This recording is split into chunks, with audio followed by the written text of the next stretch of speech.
bringing you key insights, tips, and advice from the brightest minds in the Canadian franchise industry.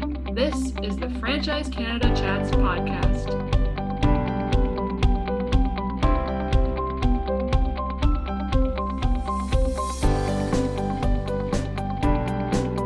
Welcome to the Franchise Canada Chats podcast, where we take you into the world of franchising. Our interviews are with franchisees, franchisors, and industry leaders who give on-the-pulse expert advice and share their franchising insights and experiences. I'm your host, Lauren. This is the first of 3 episodes in Season 2.5, which is our special bonus season as we prepare for the launch of Season 3 this fall. In this episode, I talked to multi-unit Subway Canada franchisee Kelly-Anne Pelley, who operates 6 Subway restaurant locations in Newfoundland and Labrador and 10 more in Cape Breton, Nova Scotia, with her husband and daughter. Kelly-Anne was recently named the Best Franchisee of Canada Gold winner and traveled to Florence, Italy this past winter for the Best Franchisee of the World global competition. As the Canadian finalist, she participated alongside finalists from other regions, including the United States, Mexico, Brazil, and DACH, Germany, Austria, and Switzerland. Here, Kelly-Anne gives us a behind-the-scenes look at her whirlwind trip to Italy and her experience participating in this global competition with top franchisees from other parts of the world. She also shares her path to success. Spoiler alert, it involved an awful lot of hard work, the secrets to franchising with family, advice for future franchisees, and much more. Enjoy the episode. To get started, can you tell me a bit about your background and what led to where you are today as a multi-unit Subway franchisee? Sure. Well, I was introduced to franchising by my parents. They're involved with a coffee shop franchise, and they got into it when I was about 14. So I worked with them right through school, and I saw them grow from 1 to 6 restaurants in Cape Breton, Nova Scotia. I attended Dalhousie University to do my commerce degree, and I knew my goal was going to be to own my own business, a franchise. I did not know which one. So as a student, I became a very loyal customer of Subway. And I started my quest to own one when I was in my 3rd year university. I talked to some franchisees on Roby Street. They were young guys and they were so pumped about Subway. I had applied from that point on and I was accepted my summer of when I finished my 3rd year. And I opened my franchise after I graduated the next year. So you were recently named the Best Franchisee of Canada and attended the Best Franchisee of the World global competition in Italy. So can you describe that experience with that competition? Well, it was an unbelievable honor to represent Canada at this competition and to win that award for Best Franchisee in Canada. When we went to Italy, my husband went with me. It was really interesting because we got to meet some franchisees from different franchises and also their franchisors from different countries. It was really, really interesting. And being the first candidate from Canada to attend this kind of competition, it was a different perspective as well, because none of us knew what to expect. But the process was really well organized and very enjoyable. They allowed us to lots of meet and greet time, and then we had someone from our franchise with her husband and daughter. Each of the candidates. Kelly-Anne was recently named the best. We were all present for that. And then we were individually interviewed by the panel of judges. Okay, and were there any kind of key takeaways or things that you learned from that experience? Well, definitely, I would say we were probably the least prepared because we didn't know what to expect, because they told us the presentation would be 10 minutes and they didn't even say there was going to be visual available, but we did end up getting a bit of a slideshow. But other countries had professional books done of the candidates and videos from customers and staff, and we just didn't know that was even allowed. So next year, definitely the candidate will be better prepared than we were. Okay, and did you meet anyone from another franchisee from another region who had an interesting story? Or yeah, the lady who won, she was from Germany, and she had a female fitness business. She was a real crackerjack. She's really sweet. And then I had spent some time with the gentleman, and he had a different kind of restaurant franchise. So it was quite a variance of businesses and countries. It was really interesting. Okay, great. I mean, you touched on this a little bit, but what does it mean to you to have participated in the competition and to have been named the best franchisee of Canada? Well, besides the honor, it was, I guess it kind of just that what I've been doing for the last 28 years. I've been doing not a pretty good job. So it kind of validates the work I've put into my career. Okay, great. And so what do you think drives your franchising success? What strategies have you used to get where you are today? Well, I think I'm the absolute perfect candidate to be a franchisee because I'm a rule follower by nature. So having guidelines set out by a franchisee, by the franchisor for me to follow works perfect for me. It doesn't mean I take everything at face value, that's for sure. I definitely take the processes and build on them myself.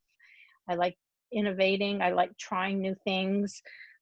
I'm game to go for any test marketing, that kind of thing. I've been the chairperson of the Atlantic Canada Advertising Group, so I try to get involved in every aspect. And being part of a team with my husband and my daughter is wonderful, works great for us. Also, having a strong presence in our community through sponsorships and volunteering, I think is really important as a business owner. And I guess the other thing is I'm extremely organized. Franchising with family. My future children used to franchisees. say when they were young, if they sat for too long, they'd be labeled with a label maker. So that allows me to be a multi-unit owner, I believe, because I can keep everything separate and compartmentalized. Okay, great. And so what challenges have you faced along the way to this successful moment in your career, and how have you overcome these challenges? Well, I guess the very first challenges was when I opened the Subway here in Corner Brook all those years ago. People didn't even know what Subway was. All they thought about was an underground train, because it was very new to the area. And I was also the very first smoke-free restaurant way back then. And I had multiple people tell me, "You're never going to make it being non-smoking. You're never going to make it." But we stuck to the healthy values of Subway. And of course, we were able to grow to 3 franchises in Corner Brook right now.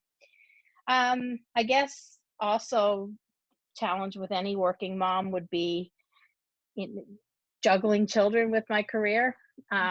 I always put my family first. I try, but being self-employed definitely makes that a little bit easier because I do have the flexibility, but I was always able to be there for them.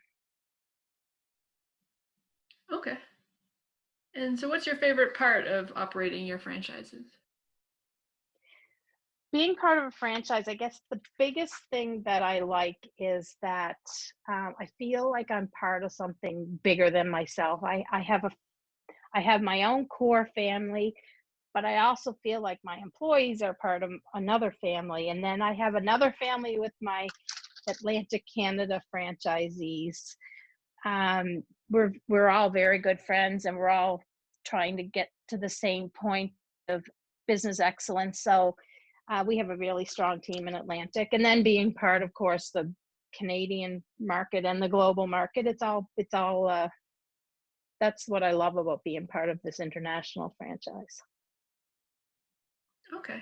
And how do you stay current in the business? What kind of ongoing training and support do you receive? Well, being part of the local Chamber of Commerce and business associations, the newsletter from the Canadian Franchise Association, they've been very good at updating everyone, especially during this COVID situation. Subway keeps us up to date regionally, nationally, and internationally, and they have a website called The Feed, which is a wealth of knowledge. I'm able to click on that any time of day to get the latest information for Subway.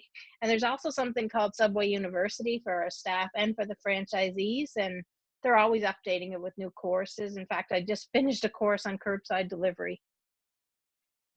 Okay, great. And so what's it like? You mentioned that you operate with your family. So what's it like running a business with your family? What kind of advantages and disadvantages might that have? Well, definitely there's more advantages for me. My husband and I have worked together all along. We've been together since I was basically 13 years old. So we definitely have carved out our roles since right from day one, and we try not to step on each other's toes. We respect each other's boundaries. My children always say, "You guys make working together look so easy," but it's because we've been doing it for so long. Um, Having our oldest daughter, Emily, work with us is absolutely amazing. She is such a great operator. She's allowed us to expand by buying 10 more stores in Cape Breton. And I'm going to tell you, if anything keeps me on my toes, it's her, because she's wants everything done perfectly and she's up to date with all the technology. So she's great. The only disadvantage I can think of is that if something happens, we're all affected because we're all in this business together. And the COVID is a good example of this with the initial sales decline that we experienced. It worried all of us, but we were able to rebound and work together to get through Can you maybe outline a bit for me kind of how how you've grown, like where you have stores located and kind of how that growth has happened? Sure. Well, I started out with the one store in Corner Brook, Newfoundland, and we eventually took it along the west coast of Newfoundland, and we have 6 franchises here. When our daughter joined in with us, we were able to get 10 more stores in Cape Breton, and she's moved to Cape Breton and made her life there, and she's operating the 10 there. And along the way, like, we did dabble in some other franchises that didn't work out so well, but we were always looking for places to expand and different business opportunities. But now we're focused on Subway, and I guess in the future, or what we'd love to see is, as stores go for sale, we'd like to purchase them and expand our number. What kind of changes operationally do you go through as you kind of expand to more units? Like, what were there any challenges in that? And it's just a kind of a shift, I guess.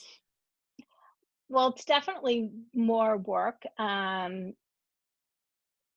for the first time in 28 years, I had someone else working in the office besides me, because I like to do it mostly myself. Um, I guess the big challenge when you buy an existing business is working with all the staff that are currently in place, which we did absolutely seamlessly with Emily. She's kept almost pretty much all of them, and we have a great working relationship with those employees that we inherited when we bought the business. Okay, great. All right. So what's next for you when it comes to franchising, and anything else you want to let us in on? Well, for us, it's like we'd like to purchase more stores. We're always open to new ideas. My parents are still in the franchising business with coffee. Our daughter has a pizza franchise, our other daughter. So we have 3 generations of franchising in our family, and we're always on the lookout to see what other opportunities are available.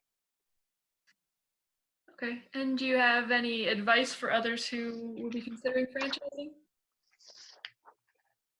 I think the most important thing to do is, of course, research on your local area where you want to put the franchises.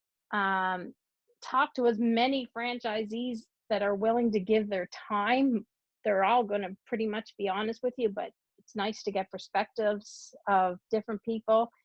I know cold calling out of the disclosure document sometimes is a little scary, but you really have to do that. And if you can get the opportunity to spend time in the store with the franchisee before actually putting your name on that dotted line, that would be a great idea, to see what their daily lives are like and what it's like to spend time in a store. Okay. Just bringing it back to the world competition in Italy. I'm just wondering for my own interest, did you have time to kind of experience anything? You were in Florence, right? We were in Florence, Italy, yeah, and I was actually there for 4 days. Okay. We flew over for 4 days. The first day we had free, we did a little tour on our own of the area with our franchisor who came with us, and then one of the days after our interviews and stuff, they had a private tour of a museum set up for us. Okay. Yeah, so I didn't have a whole lot of time. The final night when they had their gala was beautiful. It was in this old hotel. It was absolutely stunning. And we got to see a lot of the area because it was located on a high floor of a hotel. It was beautiful. Okay. And so would you encourage others to participate in the competition in the future? Oh my goodness, for sure. Absolutely. Okay, great. Is there anything else that you wanted to add? Well, I just want to sincerely thank the Canadian Franchise Association for giving me this opportunity, and thank you for Subway for nominating me. I'm blessed. I've loved my life as a franchisee, and I would encourage anyone to follow that route. Okay. Thank you so much. Thank you. All right, bye-bye. Have a good day.